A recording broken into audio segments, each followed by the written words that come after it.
What is going on, guys? Welcome to another episode of Second Guessing with Stressin. I'm your host, Garrett Williams, aka Texans Commenter. Today, we're joined by a special guest. Y'all know the man, Figgy Fig from In the Loop on Sports Radio 610. How you doing, Figgy? Man, I'm doing pretty good, man. I love the intro, by the way, man. It's clean, man. But Hey, I didn't make it. oh, My buddy hey, made it. hey, man, it still look clean, man. Salute to you for even putting it up there, man. I appreciate it. Yeah, so I mean, just like most of our guests that we've had on here, we've kind of had a back and forth. It's been in the works for a while, and we finally made it happen. I was out of town last week, had a vacation, had a week off from live streaming. I feel like I haven't done this in forever, so I'm kind of rusty. So pardon me if it's a little rusty to begin, but yeah, I mean, like I told you before in the lobby, what I like to do with this series or my shows and interviewing local Houston media members is it's twofold. It's selfishly, it's for me to get to know you guys better because it's always fun to learn more about the people that you listen to on a daily basis. I'm sure most people in here can agree, but like I'm in and out the car all day running errands, this and that, and I keep it on 610, so I hear you guys on In the Loop. But also it's just for the audience to be able to get to know you better. So if you don't mind, just kind of give us a background on yourself, and kind of like lead it up and gear it towards what you're doing now and how it led you to there. Yeah, man. So I'm Figgy Fig, and I'm originally from Cleveland, Ohio. So I moved here back in 2016. And I've been working in radio since 2012. I started off as an intern working with Odyssey. It was CBS Radio back then. And I was just, the crazy thing is I wasn't even into sports. I mean, I was, a casual sports fan, but not sports radio savvy. I was just like, nah, I ain't want to talk about that. I thought it was for nerds for the longest. I'm like, nah, I don't want to do that. I was a rapper. So I wanted to work for a hip hop station. But long story less long, that didn't work out. And the only opening that was available was for sports. So I moved down here. Me and my wife moved down here, and I started off on the street team here at Odyssey, Houston, and worked my way up, man. Started off as ended up doing a lot of board op stuff, part-time producing. My first show I produced for was In the Loop. I was shadowing for the producer at the time, and it was John Lopez, it was Cody Stoops, and Dante Hall. It was kind of around that time. It's Dante Hall? Yeah, he was on there. He was on there for not too long, but the first time I seen him, I'm like, is that the Dante Hall from Kansas City? That played in Kansas City? And it was, but ended up being just Lopez and Cody. So I filled in being a producer and all that stuff, and just kind of worked my way in. And it's actually wild that I'm like, damn, I'm actually producing for this show that I started on that I knew nothing about. Now I'm like like one of the voices on there, which I never would have saw coming. No, that's awesome, man. I mean, that's I'm glad I asked, and I'm getting to know this about you because obviously, like we listen, and like I've been a fan over the years, and obviously with how the team goes, you listen more and don't listen. So like it's cool to like learn the history of like these stations and outlets and stuff like that. But it's also cool to see your journey. I mean, that's one thing I've learned from talking to various people, and like the more I've gotten into this, like the amount of like hard work that people put into it, and like basically you said you just took whatever chance you got. And then next thing you know, you kind of it's like you're just grinding, and now you're a radio personality voice. But we have to go back to Ohio. So you said you weren't much of a sports fan. Were you a Browns? Are you? Do you have any ties back to Ohio sports wise, or how does that work for you now? Yeah, so all of my family is from Cleveland. I have no family, no like blood family down here. So when we moved down here, it was just me and my wife. But yeah, so I honestly kind of got out of the whole Cleveland fandom thing. It's just it was a tough call because a lot of people, you can't, when you move somewhere, you ain't about to give up your team. Yeah. But for me, I was down here and I wasn't planning on moving back to Cleveland. I was working for Houston sports station, and I was just like, man, it's not the same feeling rooting for a team so far away like that. and not to mention they the Browns wasn't really doing good. So Yeah, and I don't ask that to, like, try and, like, pin you in one way or another, like, I'm just genuinely curious because, like, I would like, you sounded like you were conflicted, but I didn't mean to cut you off. You wanna finish your thought there. yeah. But yeah, to me, I felt like it was a good decision for me to just kind of leave them in the past. Like I still, like I said, I got a lot of family that still root for all the Cleveland teams. And there look, it's a lot of people there that's good fans, and I hope the best for them. But I'm living in Houston and I'm not going anywhere. So I figure I want to be part of this community and just be a Houston Texan, just be a Houstonian. So Yeah. I just wasn't really feeling just walking around with a brown shirt or anything like that. I think I threw all of my gear away. I don't have any Browns gear. I got a couple Cleveland shirts, but I barely wear them, man. So I'm just all in a Houstonia at this point. Man, I respect that. I know, like, some people may view it as like it's like a lose-lose. Like, either you're from somewhere else and you're not really a Texans fan, so you get critiqued for that, or you abandon your old, fan base. But I respect, like, your viewpoint is like, this is like my new home and I'm around it. Like, I got friends, that like either born and raised here, or were born like in New York and they're to like 2, 3 years old, and they're like Giants fans. Like, bro, you've been here for like 30 plus years. Like, when are you going to root for the Astros and the Texans and the Rockets? Like, they kind of halfway do it, but like you seem to be like, all right, like this is what I'm going to do. And I guess in the wise words of Hannah McNair, you got to think of Brown, right? Yeah. No, seriously, man. She was right on point with that. But yeah, man, I think like just being down here, and if I did have kids and all that stuff, it'd be kind of weird for them to walk around being a Browns fan. It's like I understand how that can happen, because if your parents is watching one team and you just grew up watching that team, then you'll become a fan of that team. And I'm just like, man, if they in Houston, they born in Houston, root for the Houston teams, man. Let's go. It's so much better when the city is doing well as far as sports.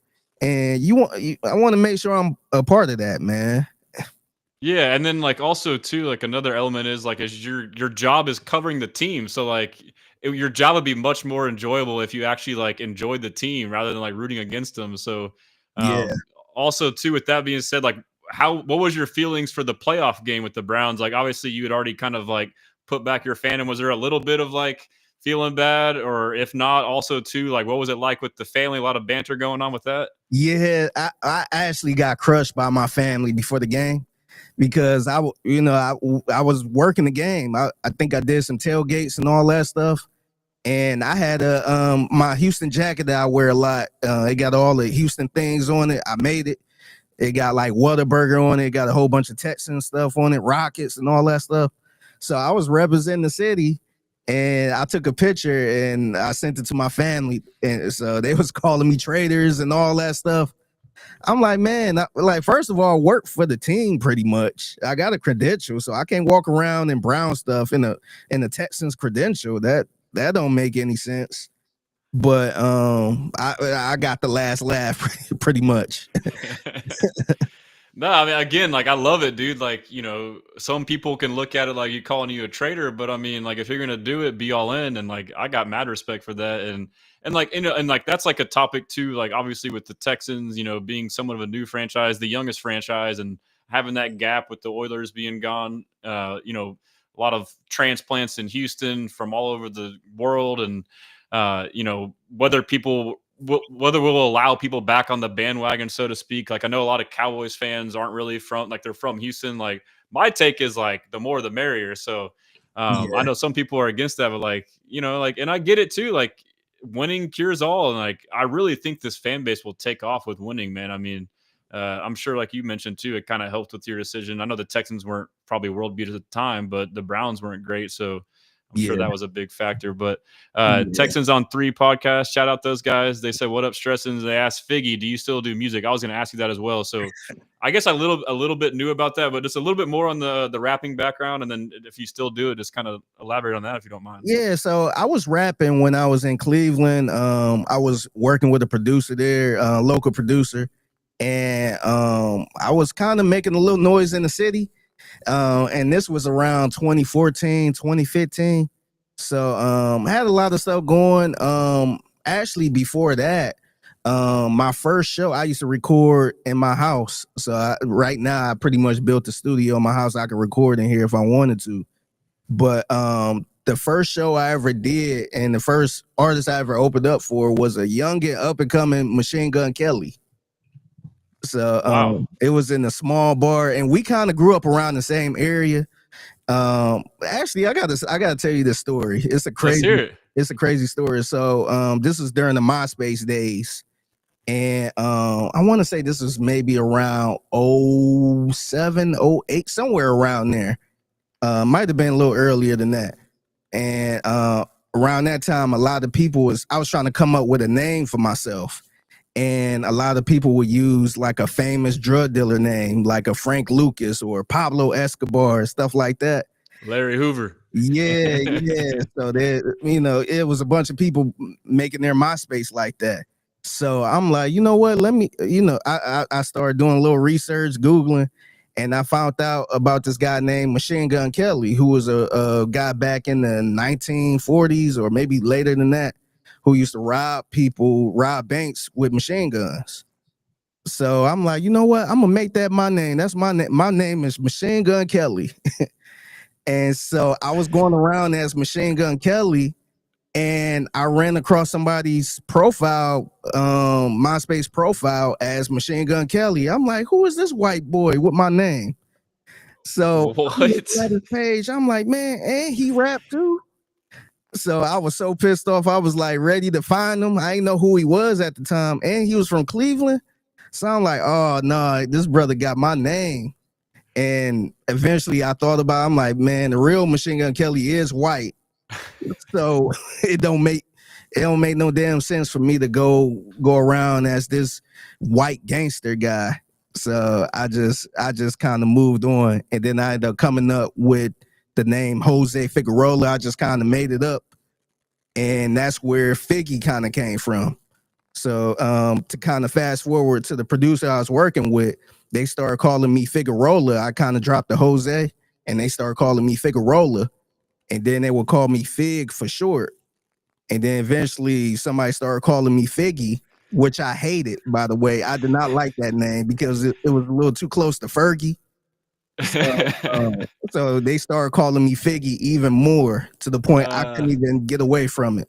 So that's how I ended up coming up with Figgy. And then once I moved to Houston and started working with Fred Davis, who used to be on In the Loop at the time, he would call me Figgy Fig. He would say Figgy Fig on the 1s, 2s, and 3s.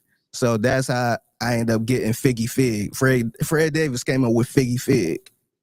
That's insane. So for anyone following him, from Machine Gun Kelly, MGK, to Jose, you Jose said, Figueroa. Yep. to Figgy, to that's crazy, dude. It's like 10 like Yeah. nicknames just compounded into one. But that's awesome. I mean, I love nicknames, man. Like they're just random, and then it's just kind of funny. Like you get called by this name for a while, and you look up and you're like, wait, how did this happen? But you just Yeah. become so used to it. But so Yeah. did you actually rap with Machine Gun Kelly, you said, or that was just like a weird coincidence? No, it was a weird coincidence. I did meet him a couple times. He heard some of the songs I was making at the time. He liked it, but I never got a chance to rap with. I actually could have, but some of the timing wasn't right. Where I first of all, I would have made sure that I rap with him if I knew he's gonna blow up like this.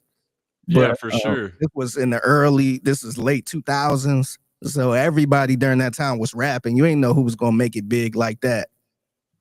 Man, that's insane. Like what a coincidence that, he had the same name on MySpace and was from the same town and a rapper. Did you have a chance to tell him that at all? No, I never got a chance to tell him that.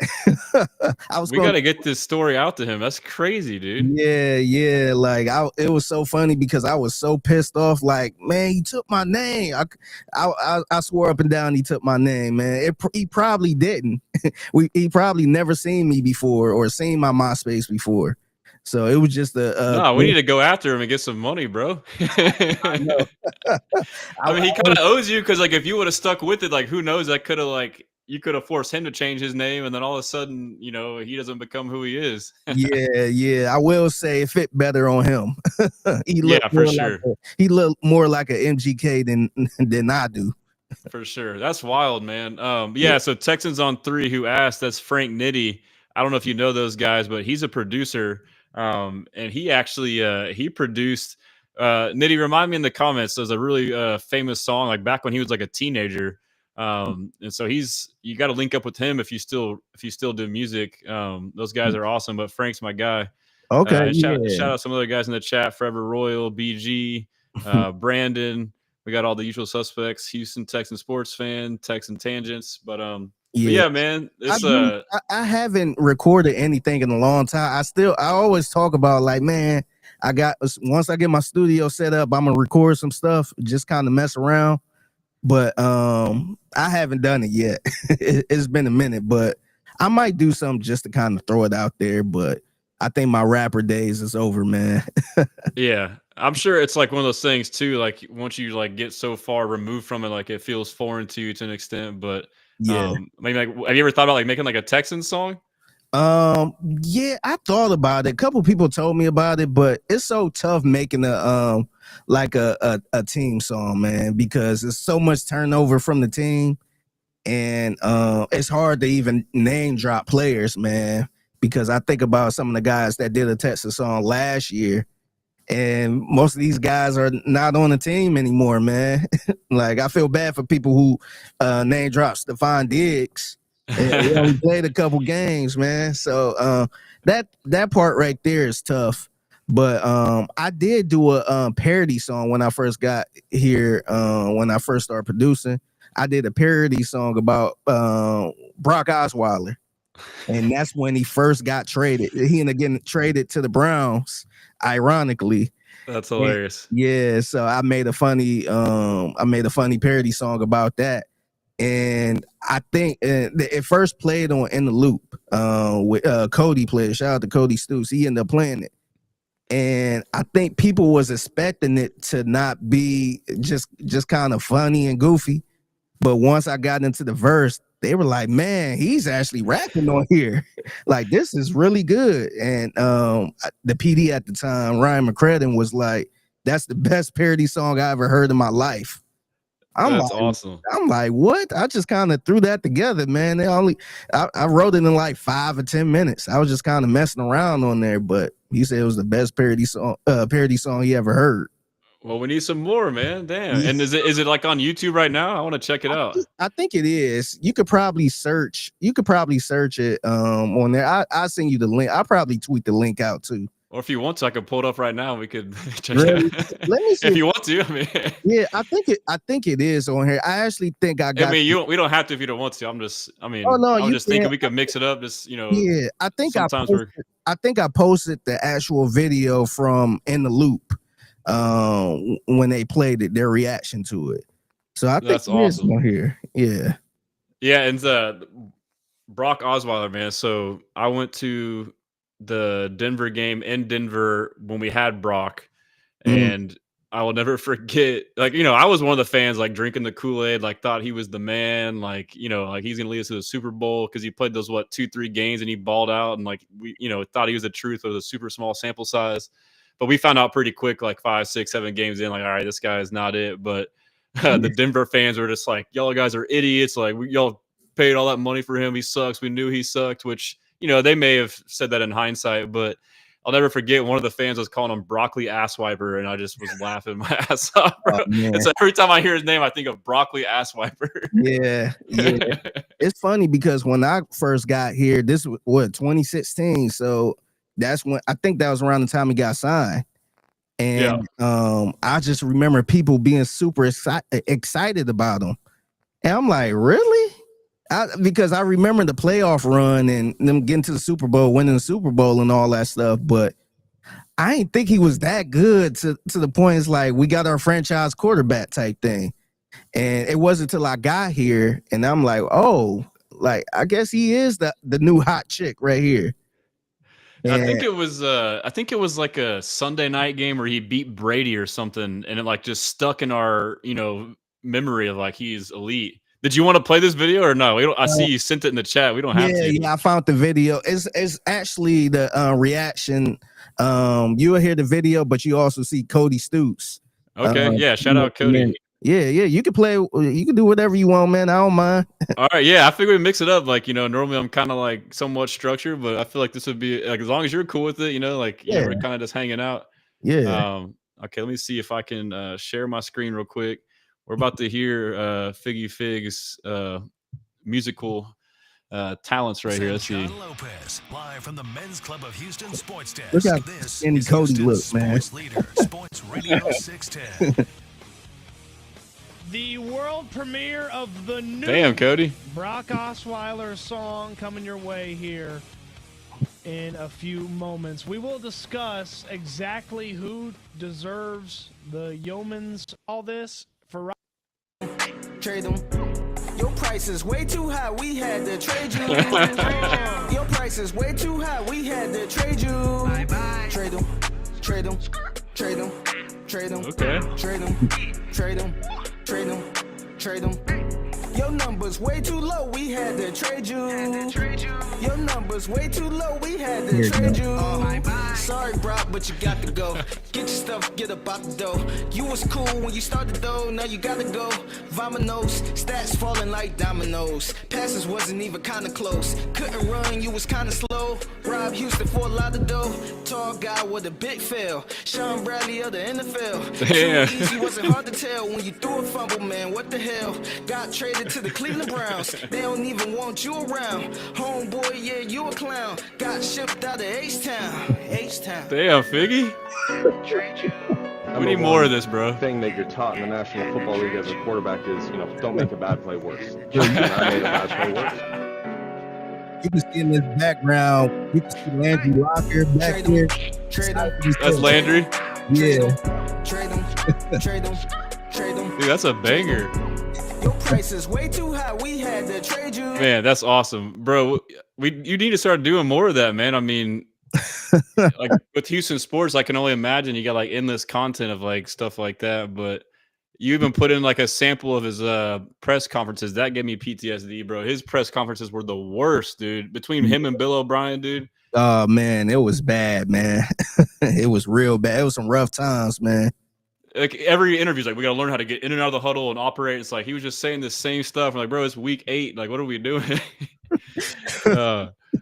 Man, that was awesome. The people in the chat liked it. So so Frank Nitty with Texans on 3, he says, I was with the 5th Ward Juveniles with Rap-A-Lot Records. Now I produce for all the movers and shakers in Houston and Saucewalka, Killa Callion, and others. So Okay. yeah, if you got that itch, you need to link up with Frank and just let me know. I can connect y'all. I'm sure y'all probably follow each other. Man. Yeah, man. If send me something, man. Let me mess around with it. Like I said, I got a home studio in here, man. And I was telling Frank, like, he needs to get all those Houston artists. He needs to get another Texans track out there. I think that would be dope. Yeah. I mean, you mentioned too, there's a lot of turnover, but I feel like now we got a couple, young core pieces that can kind of can hang on to. But yeah, at least you got a quarterback, man. You can talk about the quarterback. If anything fails, talk about CJ Stroud and Will Anderson. Yeah, facts. And so, we haven't even talked football really. Like I do enjoy just getting to know each other, stuff like that. So is there anything else like personally you want to kind of touch on before we kind of dive into football and Houston sports? Like, is there anything I missed? I don't think so, man. I think, like I said, I was into music. I was into rap music and all that stuff, and somehow ended up on the sports side doing radio. Never would have guessed it, man. And yeah, I think it was a blessing, man. I think this is where God really wanted me to be, because I tried so hard to try to work at Radio 1, try to work for the hip hop stations. And it just wasn't working out, man. God led me to CBS Radio. And then next thing you know it, I'm trying to get some experience. And the only experience I could get is working at a sport for the sports station. And that worked out so well where, I was likable. I was a fast learner. And I tell people all the time I got stuck here because I can't go anywhere else because, right here I'm rolling. but I think this is where I'm supposed to be, man. And it's really a blessing because I would have never thought I would be here. A guy that didn't graduate high school. I was a knucklehead out in these streets and all that stuff, and just found something I can do that's fun, man. Man, that's like an inspiring story. I mean, like the graduation thing to me, like in my eyes, like I think, college, high school, like, I think a lot of degrees are overrated anyways. I mean, Yeah, but like that's crazy though. Like, and I've kind of like felt the same way too. Like, I just with what I'm doing with this here, like I've always been, born and raised Houston sports fan, always been in the shadows, like on a personal Twitter, and made like this one to kind of just fire off takes, and it's just naturally gone to this point. And kind of like you had mentioned earlier, like you basically made it sound like you could never envision yourself like being on air and being a personality, even though you were a rapper, but like a sports take guy. Like I, never thought that I would be on a camera doing live streams. But to your point though, like everything happens for a reason and it's a blessing. And like, and I've said it a lot on here, like the thing that I've enjoyed the most about doing this is, interacting with the community. Like I talk to who knows how many people a day, and like I enjoy all the convos, whether we're agreeing or disagreeing or whatever it is. And then getting to meet people such as yourself, like in the local media, like to me is dope, man. So like I love your perspective on that. yeah, appreciate it, man. Like I say, it's so cool because like now I feel like they're trying to push me to talk more. And at one point, producers didn't really talk that much. So now they got somebody like me talking a lot and just being the third mic pretty much. And you really don't get that as a producer. And the same thing with my guy Tyler, who do the T afternoon Mill, show. Yeah, T Mill. Shout out to T Mill. he's supposed to come on too. We kind of been like me and you. We've been back and forth, so he'll be on the show soon. Shout out T Mill. Okay, yeah. Like somebody like Tyler, I'm so proud of him too, man, because he's pretty much the third mic, and he take control of the show at times. He take the wheel, and you really don't get producers like that. And so salute to my job for making me do that type of stuff. I think it was like a couple weeks before we officially hired Reggie, who's hosting in the loop Shout now. out Reggie, friend of the show. Yeah. Reggie's cool, man. He's dope. Yeah, he's so cool, man. Such a good dude. But 2 weeks before he officially hopped on in the loop, I had to host with Lopez for 2 weeks. Like just me being in the other chair for 2 weeks. I'm like, I don't know if I could do this. Like people don't realize being a host like that is so tough, man, because it's just sitting there for 4 hours. You got to come up with different ways to talk about stuff. And you doing it Monday through Friday too, man. You doing it Monday through Friday. You on the clock. It's certain stuff you can't say. You got to keep it clean. You got to be quick. And it's just like it's kind of like a ping pong match. Like you got to go back and forth. You got to go back. If he say something, then I got to respond to that, and then he gonna respond to that. It's just so much, man. So I'm like, I don't see myself ever being a full-time host like that. But yeah, man, it's so cool that I got a chance to do that too, man. Because like I said earlier, I never would have thought I would be doing something like that. Yeah, that's awesome. And I think like part of it too is like you mentioned, like, you're getting asked to speak more. Like I think it works because it's like you're another opinion or another personality. I see you're froze there. I'm not sure if you're still there. Can you hear me, Figgy? It looks like he's froze. So I'll kind of, like he just said, is back and forth. Okay, Figgy, you're moving a little bit. I don't know if you're still froze. Whenever you can hear me, just start talking. But yeah, like he was saying, man, like if you're like a radio guy, you got to be able to kind of think on your toes is what I believe it is. So, I got you said I froze. Yeah. Okay, I saw that you froze. Maybe it's me. I mean, Okay, it could have been me too. hey, but who knows? I just kept talking to kind of fill the dead air. But I was saying, it's cool that you kind of like got to talk more and were asked to talk more. And I think like part of what that is like, and I enjoy it too. Like I mentioned, I listen to all y'all, on 610. It's just like, that's like my dial is stuck on there. But I think it's good, like have a variety of personalities, people with like different opinions, backgrounds, etc. So like, it's a good mix. And then, I was on ESPN 97.5 with Jeremy Bonham and Joel Blank with the Killer Bees. Man, that's my guy. Yeah, Jeremy's cool, and so is Joel. And I did a weekly segment with them last fall, blessing or stressing. It was basically just texting stuff. But so I learned a little bit about that too. Like like you mentioned, nervous, and then like your point though about kind of like you have to be quick on your feet, like think on your toes, and and a lot of people too, like, and I guess I've learned like overall with sports media, whether it's writing, covering the team, radio, like things or thoughts that I had prior, like critiquing in my head, you guys, now I've gained a much greater appreciation. Like you saying, like, it's a long shift. Like it may not sound like much for someone to talk for 3 or 4 hours every day. But to your point, like, I used to be one of those guys that get in the car and turn it on and want to hear what I want to hear right now. It's like, well, bro, they probably just talked about it.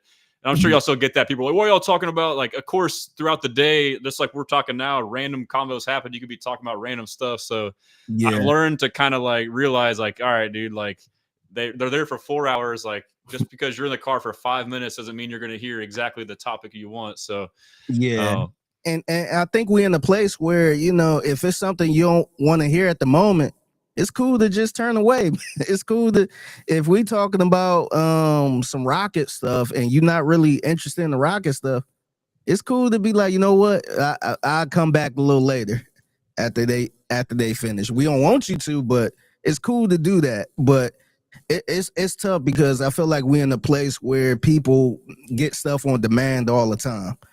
So, for instance, even like podcasts, I know you do a podcast, you doing content and stuff like that. When they come to you, they know what they're getting. You probably talking, texting stuff. So, but with radio, we're Houston sports leaders, so we trying to bounce all over the place. And it might be that one time, because I forgot who it was. Somebody might have hit me up and said, damn, y'all always talking about the Astros. It's football. And it's around this one little time, he probably in the car going to lunch. And it's our segment where we talk about what's popping. And we just brought up the Astros because they played. And it's like, man, that's that one little pocket. But the rest of the show, we was heavy Texans. Yeah, so I used to be that guy, but I learned, like, all right, bro, like, you're being dumb. And you just laid it out right. Like, it's, like you're the Houston sports leader. You got 3 major sports. Like right now you got KD, you got the Astros sweeping the Dodgers. You got, obviously Texans still, coming up. So, I mean, and then you got your segments for every show. It's like, all right, like we got our weekly or daily segments. So, I mean, I definitely get it. And then, if someone does change the dial, y'all have it on podcast too. You can always go back and listen. So, But yeah, I think we can kind of get into ball now. It's been like about a half hour just talking, getting to know you. Are you still good on time right now? Yeah. No, I'm good, man. Okay. Well, but yeah, I'll just ask you, from your observation, how do you feel about the offseason, the moves that were made?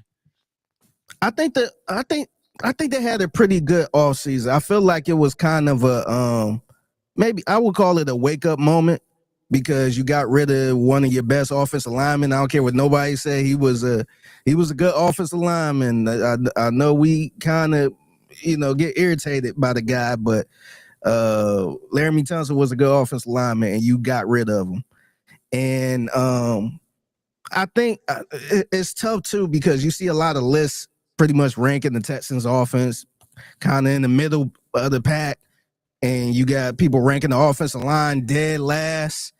And so that kind of hurt, but I think they really got to show it on the field, man. I can't even argue with that type of stuff that, they shouldn't be 32nd. It's tough to do that when you look at how bad the offensive line played last year, and you get rid of your best offensive lineman. So I think it's gonna be really interesting to see how they do, because either they might be up to something where all of these people they got, all these players they got, they might be the real deal, where you be like, oh, okay, Nick was cooking, maybe we was overreacting. Or it could go the opposite way, where it's like, man, they need somebody, they need a left tackle now. So it's really hard to tell, but it seemed like they know what they doing a little bit, man. I would say I was a little underwhelmed with the way they addressed the offensive line. I thought they was going to get for sure. I know they got Cam Robinson, but I thought they was going to get somebody else, especially with the stuff they traded for Laramie Tunsil. I thought they was going to try to get somebody else where he going to be there for a little bit. But It is what it is, man. Yeah, I mean, I'm kind of in the same boat. Like, I thought that too, and I kind of quickly like, try to like look at it through their perspective. Like, I've learned like, as like as intensive a fan as I am, and we all are, we all like have like our ideas of how we would do it, and then when it doesn't go our way, like we get upset, and like I've learned to like rather than like critique it, like try to see why they did it, and then like I've been able to be like, okay, like I at least see what they did. I mean, anyone would have thought they would have got like I thought for sure, like deductive reasoning. O line was bad, interior was the worst. Okay, we need a good interior guy, and so you go look at the free agents, and then we didn't get any of the top interior guys. So, but you could say like, hey, maybe they're doing the same approach with the defensive line where on the interior where they didn't go get a big name nose tackle. They kind of just got guys that we thought were bad. And then it turned out that they thrived in that system. So in my opinion, and I'm sure you agree, I guess we all, it's like not really news, but like basically what they're telling us is they're betting on that the problems last year was not personnel, but largely coaching and scheme. So Yeah, I'm trusting that. And, I from the research and just learning about Nick Caley and watching him, observing him, I have faith in him. And then hearing about Cole Popovich, that makes me a little more excited too. And I'm glad you brought up like the rankings. So like I'm one of those guys that gets upset when they rank the O line at 32nd, and like I get like from last year, but like I guess like I would like to talk to people like making the rankings. Like, what is like the way you're doing it? Like for me, if it's a projection, like you should be trying to look at like things going forward. Like last year should be last year, in my opinion.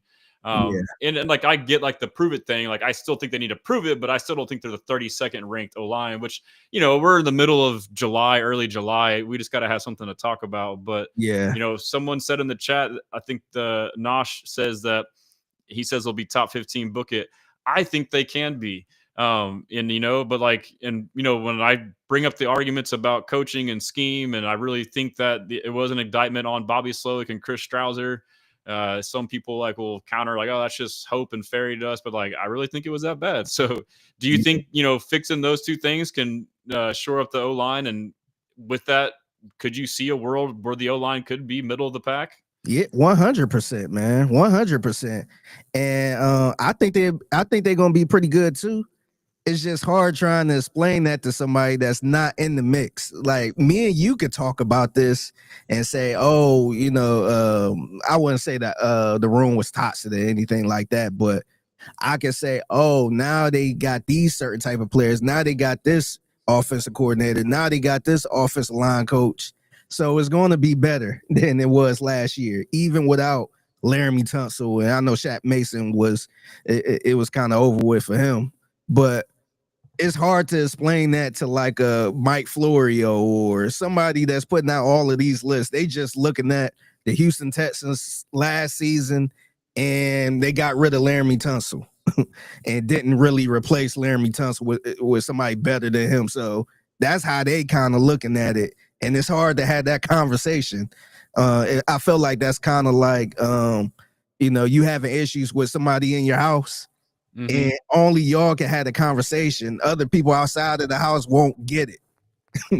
So It's a great analogy. yeah, so like I said, I disagree. I don't think they should be 32nd on these lists, but it's hard to kind of try to argue it. But you still get it too. But like I Yeah, guess like for me, like it got me thinking too, just like these lists and projections in general, like to me, they're not projections. Like everyone's too scared to make a bold projection because nothing ever stays the same. Like people go from like worst to first and first to worst. Like things shuffle in all these leagues every year.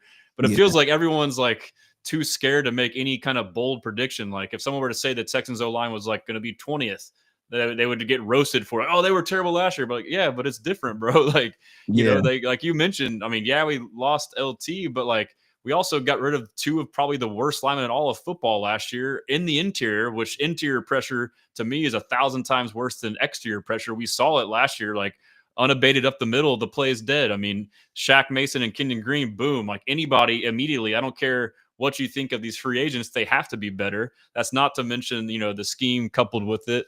But yeah, and my big take too is like, yes, LT was a great pass protector, but if lose X amount percentage at left tackle, but then you gain X amount percentage across the board as a result, It's about the best net 5, which is kind of what they've been saying. So like I Yeah. will take, and some people have arguments like, well, like, ranking going into the season, you don't have any Pro Bowlers or whatever, but like, would you rather have one all-star guy and, 4 bad, or like 5 average guys as a unit? And I guess I'll get your thoughts on this. It's supposed to be a conversation. I'm kind of hogging the mic, but I have this thought too. Like, out of all the position groups on a football team, I feel like O-line may be one of the one that you can get away with less talent on, in my opinion. And it can be one that you can overcome that the most with coaching and scheme, in my opinion. And as we saw last year, it's about being cohesive in a unit and together. Like last year, it constantly looked like 5 individuals. Like all the stuff we saw about, like, a guy would get beat and he would just look around. It just screamed like everyone didn't care about the quarterback getting hit, or if, as long as they did their job, they were fine. So would you kind of agree with that sentiment? Like if you had to pick one of the position groups to lack in talent-wise, O-line, and I know it's tough because you want to protect your franchise quarterback, but am I crazy for thinking along those lines? Or? No, I think that's a fair point. And plus, we kind of seen it. I can't remember if it was last season or 2 seasons ago when I think I forgot, they trotted out a bad offensive line to the point we were thinking CJ was gonna get crushed that game. And I don't even think he got sacked. Remember, I think it was a couple weeks where he didn't get sacked. And you had people like Michael Dieter out there. You had all type of random names, and they were just fine, man. And now we wouldn't roll out that offensive line for the rest of the season.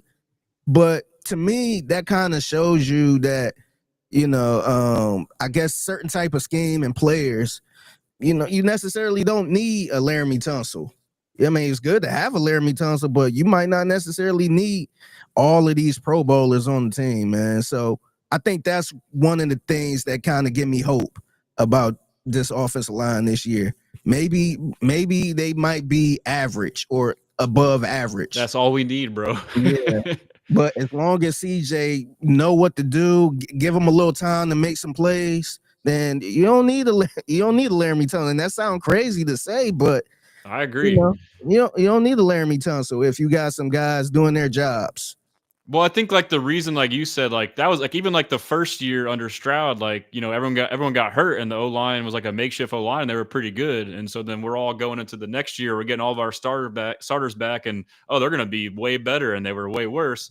But it turns out, like we watched last year, like all the times they got beat was all mental, bro. Like it's just guys just going unblocked. It's like, okay, well, like I don't care how damn good you are if you're not even getting in the right position, and like you could have me standing out there and it would be the same result, So if you don't get that down first, then you're screwed. So I mean, I feel like people are like focusing on the physical element of like the guys we sign and how they've been in free agency and lately, as opposed to, okay, what's the mental side going to be like? Are they actually going to be in the right place at the right time, have the right assignment, like just to start off with? And if we had X amount of sacks last year and 80-90% of them were mental, okay, well, like we can cut that number drastically by just getting guys in there who know what the heck they're doing. So again, I could see the other side of saying like, oh, that's kind of being optimistic, but like I'm not saying they're going to be a top 5, top 10 unit. I'm saying like they can be average, and if they are average, that's all we need, in my opinion, to be a legit contender. So would you agree with that sentiment, that like in order for us to be a legit Super Bowl contender, all we need is just an average, like assuming everything else goes the way it is position group wise,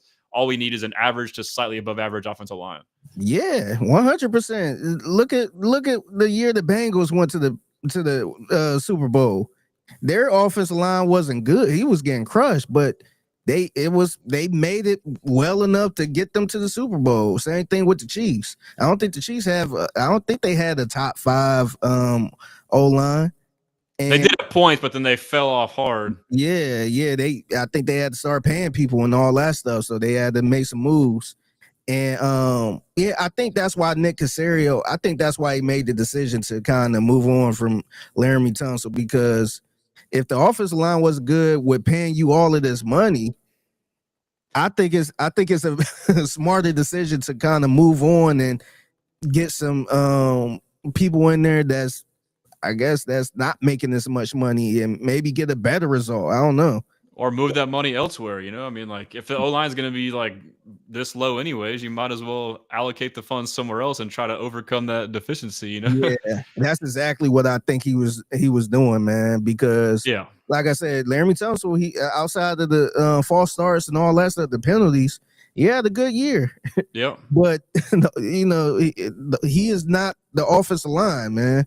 Offensive line is 5 people, so yeah, they had to get that done, man. No, I agree, and then I guess, like, another, point on the offensive line too is, like, I get to, like, obviously we go off what we see, like, PFF grades, like, I think they're good, but, like, obviously you kinda use them in the right context. But, just for example, like, Lakin Tomlinson, Ed Ingram, Cam Robinson, like, these guys we got, like, everyone's, like, just calling them washed and busts and, like, "Oh, they were bad last year. This fan says they were bad," or maybe they watch some film and see. But, like, I still think that, like, we look at our D-line, we get these no-name veterans that come in, Mario Edwards Jr., Tim Settle Jr., and on down the line, and they come in and like have career years. So like obviously that's like a lot of hope and trust in the system and coaching, but you can't just look at some of this stuff and assume the sky is going to be terrible in our system, our scheme. It's a whole new environment.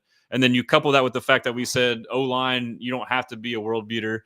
And then another point that I like to make too is like, now all of a sudden we all know who these guys are, but like before, no one knew who these guys are. Like the average fan can't name 20 O linemen outside of the Texans, that have played or had played for the Texans. Like maybe name like the top 5 or 10, but like we don't know. It's not like receivers and corners where we're like them because of fantasy football. Like we're acting like we know these guys for sure are good and for sure aren't bad. So that's kind of like my argument too. Is like we're just assuming these guys we got because we didn't get the big names we wanted that they suck. Like, okay, maybe so, but like, just like they have to prove it, like, we'll let them have a chance to do so.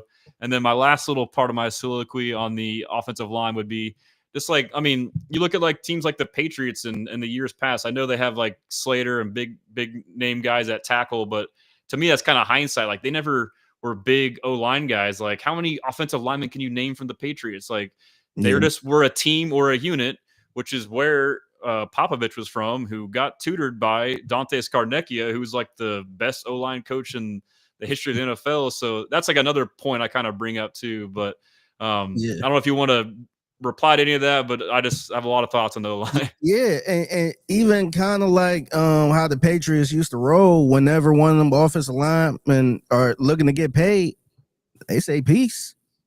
And you get somebody like Trent Brown going to the Raiders and it don't work out right. It seems like they know when to let them go, man. They're not paying a boatload of money to a tackle like that, or they know what to do. They know how to get some of these players from these smaller schools, and a player you probably never even heard of, and he just go in and do his job. So I think with Nick Caserio being from New England as well, I think that's probably the mindset at this point. I think he's probably like, you know what, let's go this way. Let's try this way, man, and just get some really good play, or I don't even know if they're really good, but just get some solid players that can work in this system and do the job. Yeah, and so like I know obviously with Nick Caley being, from the Rams and also the Patriots, and I know people kind of cringe when they hear the Patriot way with Bill O'Brien and all that stuff, but to your point, like if that's like the model we're going to do, like this will be the first time with this current iteration of the Texans that will deploy that strategy. And then kind of to your point about the Patriots, the players letting them go, like, maybe when they let them go is maybe the system made them better than what they were. It's almost like the Astros, like a lot of these guys leave and play and maybe aren't as good, but like maybe it's because you played around guys on your team that were good, or you were in a good environment for you to do so. So, I mean, I think there's a lot to unpack there, but I guess we'll do a couple more questions and we'll call it here. It's already about 50 minutes, but so what are your thoughts for CJ Stroud going into his 3rd year? A lot of players, they talk like from year 1 to year 2, it's like the jump. And then from year 2 to year 3 is like the leap. Obviously, he had the sophomore slump, which, whatever. Do you think he will have a rebound this year? And what do you expect out of him? Yeah, I think he'd have a rebound this year. To me, I felt like he'd been super focused this offseason. So I think he probably heard and seen some of the criticism. Probably felt like he didn't play the best. even though I thought he was okay. But it's a team thing. So with him being the quarterback, he probably gonna get most of the blame. But I think he's gonna have a really good year, man. I think he's gonna be focused. I think this offense will probably suit him a little more. I think he'd have a little freedom to kind of do what he wants. And I don't think we realized how much Bobby Slowick was an issue, because it seemed like it was kind of do it this way, put this square peg into a round hole type of guy. I didn't realize that. And so I don't think Nick Caley will be that way. And I think he's gonna have a really good year this year, man. I feel it in my bones. I think he gonna have something to prove. And the disrespect is kind of crazy, man. They just making it seem like everybody's making it seem like, oh, that was a one-hit wonder. And what's funny is it seemed like Jaden Daniels is getting all of this love now. He's about to come down. We know how this stuff goes. He got a high bar to reach, man. He went to the NFC Championship game, so he gonna have a lot to prove. But as far as CJ, man, I think he gonna have a really good year this year.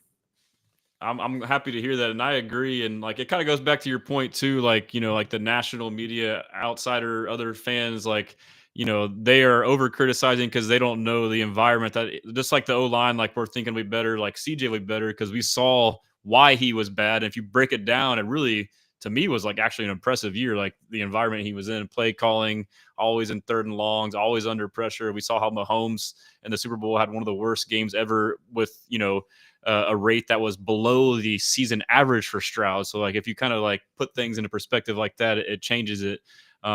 Yeah, I'm super optimistic. Like you mentioned, the command of the offense with Caley. I think he's like the real deal. And then, and then the offseason too, like you mentioned, I thought like, I enjoyed being a guy that's always clipping stuff content wise. I enjoyed like his media tour, and I didn't think it affected him, but I think he realized he has good self-awareness that he had to tone it down. But yeah, people like, I've been saying this, like they're just, last year we were overhyped, and then now this year we are underhyped. It was like, people were putting too much weight into us, and now it's like this, it's like people like feel burned emotionally. So they're like overcorrecting, and now we're under the radar, which to me is a better position. And like, my opinion is, I agree. What we thought this team would be last year is actually this year. And so that'll be my last question. Do you kind of feel the same, like not to get us back up hype too much, but do you kind of feel that way a little bit? Or yeah, I think to me, I agree with you, man. I'm not to me, I like to stay low and build. So when I think it was last season when they had all of those national games, I was just like, no, like give us a couple games and that's it. Like we don't need 5 games and put all this pressure on, the team and all that stuff. But yeah, I think right now, I think a lot of stuff has changed now.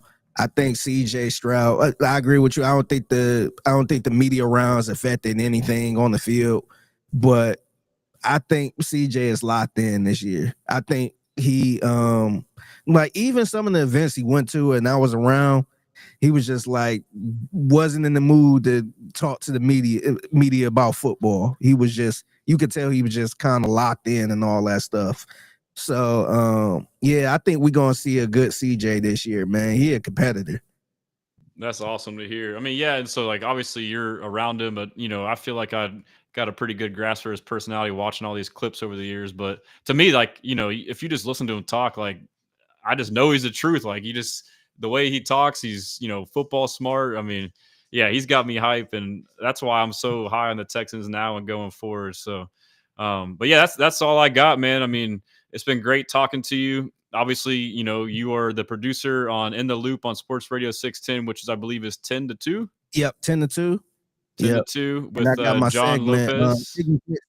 Yep, with John Lopez and Reggie Adatula. Okay, and what was your segment you said? I'm sorry. I got a segment called Figgy's Mixtape. It's every day at 1:20. So I talk about random stuff all the time during Love that. it. And what about, yeah, you want to shout out your YouTube channel? And obviously on the bottom, I believe it's at the Figgy Fig on X and Instagram. Is that correct? Yep, that's right. Yep. And also, I do a hip hop podcast called the Gems and Juice Podcast with my boy Ryan Rocket. Yeah, give us a subscribe on YouTube, man. Check us out. Saturday we gonna be we usually go live every Friday evening around 6. But this week we gonna go live on, I want to say Saturday, to talk about an album that's coming out. This new Clips album. So Okay. yeah. So I'm super excited about that. Yeah, I would love to hear that. I'll have to connect with you to get the info. My dog right now, I got a 100-pound Rhodesian Ridgeback, and Wow. he is the biggest baby. Anytime like my wife like wraps a present or like blows a balloon, he gets terrified. So it's my daughter's birthday tomorrow. I'm pretty sure she's Oh wrapping a present. He's like trying to crawl into my lap right now. but man. uh, but no, Figgy, this has been fun, man. Thank y'all for tuning in. We're gonna go ahead and sign off, and until next time, be blessing.